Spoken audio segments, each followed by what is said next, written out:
95 पेन्शनधारकांसाठी अतिशय महत्त्वाची एक अपडेट आहे, जी की माननीय अशोक राऊत यांनी सर्वांपर्यंत पोहोचवण्याचं काम केलंच आहे, परंतु बऱ्याच ठिकाणी जर पोहोचली नसेल तर आपल्या चॅनलचे बरेच व्ह्यूअर असे आहेत की जी EPS 95 पेन्शनधारक आहेत किंवा सर्वच पेन्शनधारक आहेत, ज्येष्ठ नागरिक आहेत।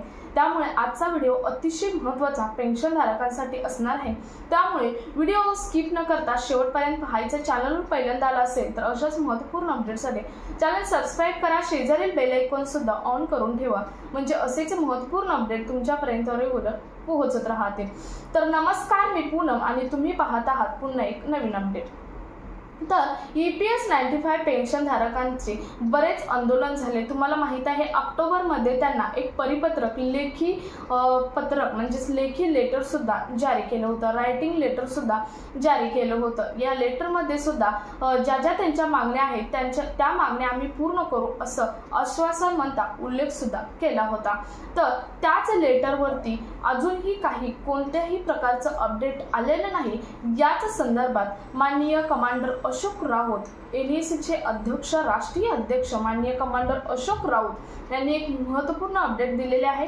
परवा लाईव्ह आहे त्यांनी महत्त्वाचं सांगितलं आहे की जी 13 ऑक्टोबरला एक मीटिंग झाली होती आणि या मीटिंग नंतर 17 ऑक्टोबरला EPFOच्या अधिकाऱ्याच्या साईनमध्ये एक लेटर जारी केलं होतं आणि त्या लेटरमध्ये आपल्या 3 मागण्या सांगितल्या होत्या, लिहिलेल्या होत्या, लिखित स्वरूपात दिलेलं होतं, परंतु आतापर्यंत त्याबद्दल नंतर कोणतीही दखल घेतली नाही किंवा कोणतेही अपडेट आलेलं नाही आणि म्हणूनच 3 आणि 4 डिसेंबरला जंतर मंतर दिल्लीमध्ये जंतर मंतर येथे मोठं आंदोलन होणार आहे। जे आंदोलन फक्त EPS 95 पेन्शनधारकांचंच असणार आहे। या जे आंदोलन आहे ते आंदोलन पेन्शनधारकांचं असणार आहे आणि या आंदोलनासाठी प्रत्येक EPS 95 पेन्शनधारक हा हजर राहिलाच पाहिजे आणि हे आंदोलन जितकं आक्रमक करता येईल तितकं आक्रमक करायचं आहे, कारण आपल्याला आता ही आपली शेवटची लढाई असणार आहे आणि कारण आता आपल्याला लिखित स्वरूपात पत्र तर जारी केलेलं आहे, फक्त ते पत्र आपल्याला प्रत्यक्षात आणण्यासाठी आपल्याला ही शेवटची लढाई लढायची आहे असं सुद्धा माननीय कमांडर अशोक राऊत यांनी परवा लाईव्हत सांगितलेलं आहे। आता बघा, त्या पत्रामध्ये बऱ्याच जणांचा असा दावा होता की तो पत्र श्रम मंत्र्यांच्या साईनमध्ये नाही आणि त्यामुळे आम्ही हे पत्र खरं आहे असं म्हणणार नाही, असं बऱ्याच जणांचा दावा होता, परंतु हा दावा सुद्धा माननीय कमांडर अशोक राऊत यांनी पुण्याच्या मीटिंगमध्ये, पुण्याला जी एक मीटिंग त्यांची मागच्या आठवड्यात झाली त्या मीटिंगमध्ये त्यांनी हा दावा सुद्धा दूर केलेला आहे। म्हणजेच एखादं जर लेटर द्यायचं असेल तर त्या अधिकाऱ्याच्या साईनमध्ये लेटर असतं, स्वतः श्रम मंत्री किंवा एखादा मंत्री साईन करत नाही असं सुद्धा कमांडर अशोक राऊत यांनी त्यावेळी सांगितलं आणि जो EPS 95 पेन्शनधारकांच्या मनात संभ्रम होता तो त्यावेळी त्यांनी दूर करण्याचं काम हे केलेलं आहे। तर सर्वात महत्त्वाची ही अपडेट आहे की 3 आणि 4 डिसेंबरला जंतर मंतरला EPS 95 पेन्शनधारकांचे एक मोठं आंदोलन होणार आहे। यामध्ये त्यांनी एक महत्त्वाचे अपडेट दिलेले आहे की हे जे आंदोलन आहे जर आपल्याला आक्रमक करायचं आहे तर यासाठी आपल्याला प्रत्येक जिल्ह्यातून पेन्शनधारक हजर राहिलाच पाहिजे आणि त्यासाठी प्रत्येक जिल्ह्यातील जे कलेक्टर ऑफिस आहे, जिल्हाधिकारी ऑफिस आहे, या ऑफिसमधून सुद्धा आम्ही पत्र घेणार आहोत असं सुद्धा कमांडर अशोक राऊत यांनी त्या दिवशीच्या जे लाईव्ह आहे त्यांनी एक मीटिंग घेतली त्या मीटिंगमध्ये सांगितलेलं आहे। तर सर्वात महत्त्वाची ही अपडेट होती, ती अपडेट अशी की तुमच्या त्या मागण्या आहेत, तुम्हाला माहीतच आहे ज्या ज्या मागण्या काय आहेत त्या मागण्या सुद्धा तुम्हाला माहीतच आहे।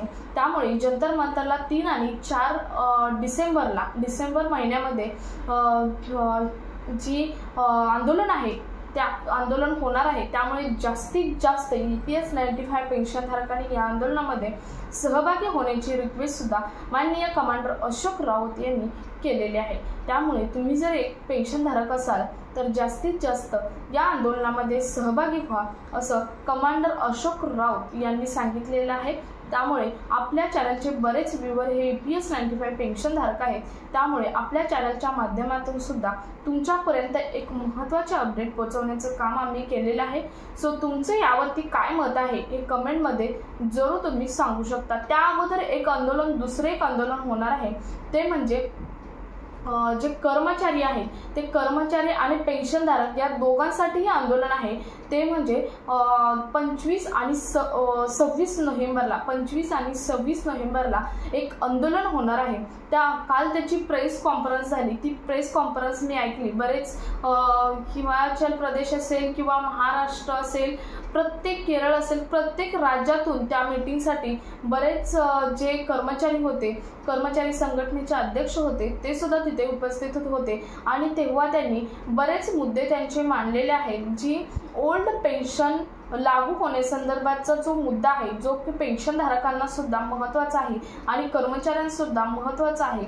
आणि या मुद्द्यांवरती परवा एक आंदोलन झालं आणि काल त्यांची प्रेस कॉन्फरन्स झाली आणि या प्रेस कॉन्फरन्समध्ये त्यांनी हे सांगितलेले आहे की 25 नोव्हेंबरला आम्ही सुद्धा आंदोलन करणार आहोत आणि हे आंदोलन खूप तीव्र असणार आहे, कारण हे आंदोलन आम्ही तोपर्यंत संपवणार नाही जोपर्यंत आम्हाला न्याय मिळत नाही, आम्हाला ओल्ड पेन्शन लागू होत नाही, तोपर्यंत हे आंदोलन आम्ही संपवणार नाही, असं सुद्धा जे प्रतिनिधी होते तिथे त्यांनी सांगितलेलं आहे। म्हणजे हे आंदोलन ओल्ड पेन्शन लागू होण्यासंदर्भातील होतं आणि 25 नोव्हेंबरला हे आंदोलन करणार आहोत। त्यात अतिशय महत्त्वाचे अपडेट म्हणजे त्यांनी त्यावेळी असंही सांगितलं की जंतर मंतरलाच असं नाही, आम्ही बाकी रामलीला जे मैदान आहे त्या रामलीला दिल्लीमध्ये रामलीला मैदानात सुद्धा करू शकतो। आम्हाला त्यावेळी गेल्यावर जिथे जागा भेटेल तिथे आम्ही आंदोलन करणार आहोत, असं सुद्धा त्यावेळी त्या प्रतिनिधींनी, म्हणजेच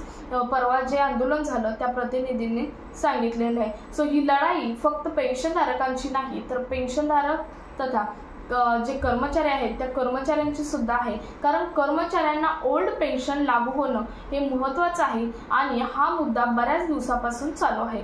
तसेच UPS आणि जे NPS आहे त्यांचं कन्व्हर्जन आम्हाला OPS मध्येच करून पाहिजे, असं सुद्धा त्यावेळी, कारण फक्त जेव्हापासून UPS आणि NPS आलेले आहे 2 ते 3 एवढं त्याचा प्रचार करून सुद्धा 2 ते 3% लोक फक्त NPS आणि UPS मध्ये आहेत, बाकी सगळ्यांची मागणी OPS संदर्भाची आहे।